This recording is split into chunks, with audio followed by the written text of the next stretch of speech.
Merhaba arkadaşlar, kanalıma hoş geldiniz. Bu videomda çok güzel bir örgü modelinin yapılışını göstermek istiyorum sizlere. Hemen modelimizin yapılışına geçelim.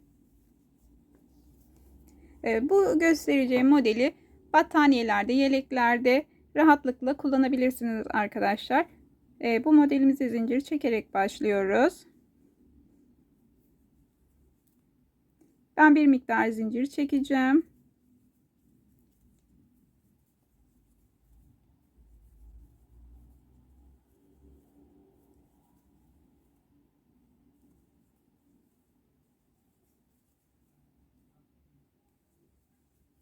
Evet, bu kadar zincir benim modelimi göstermem için yeterli arkadaşlar. Siz kullanacağınız yere göre zincir boyutunu ayarlayabilirsiniz.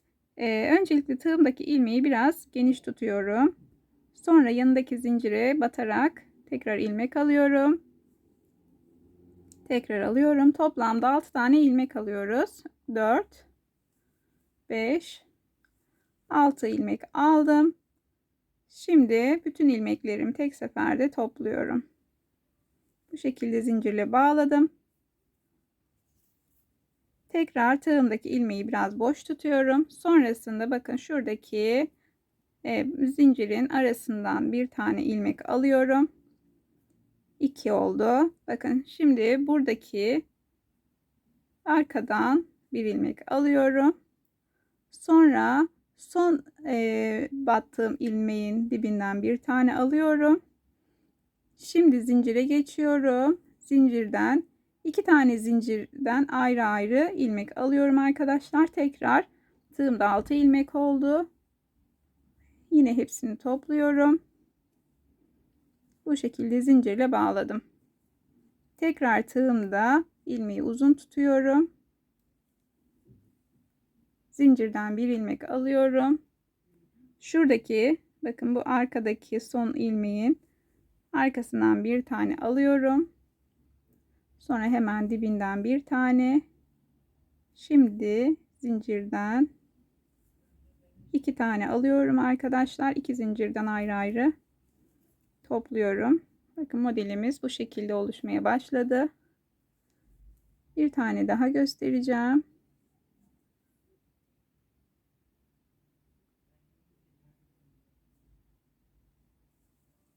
Üç, 4, 5 ve 6. Bakın bu şekilde hepsini topluyorum arkadaşlar. Sıranın sonuna kadar bu şekilde ben devam edip geliyorum hemen. Evet, sıranın sonuna kadar geldim ben arkadaşlar. Burada bitişi de göstereceğim. Bir kere doluyorum. Bakın son olarak bir tane zincir kaldı. Zincirden batıyorum. Burada ikili trabzan yapıyorum. Gördüğünüz gibi bu şekilde kapatıyorum. Bir zincir çekiyorum. Arkaya döndüm. İkili trabzanın tepesine bir tane batıyorum. Sonrasında buradaki modelimizin ortasına batarak sık iğne yapıyoruz. 2 tane aynı göze sık iğne yapıyoruz. Bakın. Şimdi buraya atlıyoruz. Buradaki modelimizin ortasına 2 tane sık iğne yapıyoruz. Tekrar buradaki modelimizi atladık. Bu şekilde arkadaşlar sıranın sonuna kadar bu sırayı da bu şekilde sık iğne yaparak devam ediyoruz. Evet arkadaşlar, sık iğne ile sıranın sonuna geldim. Bu sırayı nasıl bitirdiğimizi de hemen göstermek istiyorum. Bakın buradaki başlangıçta yaptığımız zincire batıyoruz. Yine bir tane sık iğne yapıyoruz. Burayı kapattık. Şimdi 3 tane zincir çekiyoruz. Dönelim. Tığımdaki ilmeği biraz uzun tutuyorum. İkinci zincire batıyorum. İlmek alıyorum. Üçüncü zincire tekrar batıyorum. Yani sondaki zincire tekrar ilmek alıyorum. Sonrasında hemen buraya batıyorum. Dibindeki sık iğneye dördüncü ilmeği aldım. Yanına bir tane daha ve yanına bir tane daha, toplamda 6 tane ilmek oldu tığımda. Hepsini topluyorum. Zincirle kapatıyorum. Sıramızın başlangıcı bu şekilde arkadaşlar. Tekrar tığımdaki ilmeği uzun tutuyorum. buradaki zincirin ortasından bir ilmek alıyorum. Şimdi buradaki ilmeğin arkasından bir tane alıyorum. Hemen dibinden yanındaki sık iğne ve onun yanındaki sık iğne, toplamda 6 tane ilmeğimiz oldu. Topladık bu şekilde. Bir tane daha göstereceğim bu sırada arkadaşlar. Bu şekilde hemen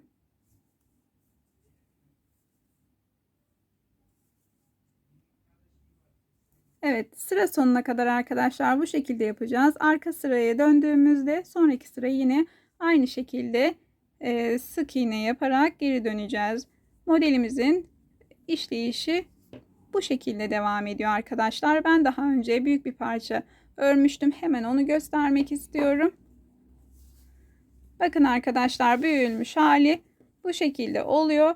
Ben daha büyük bir parça örmüştüm. Bunu daha sonra bu şekilde dikeceğim kenarlarını. Buraya da bir tane fermuar yapacağım. Bozuk para cüzdanı olarak kullanacağım arkadaşlar. Sizlere de fikir olsun. Ben bu şekilde değerlendireceğim. Beni buraya kadar izlediğiniz için hepinize çok teşekkür ediyorum. Videomu beğenip kanalıma abone olursanız sevinirim. Hoşça kalın.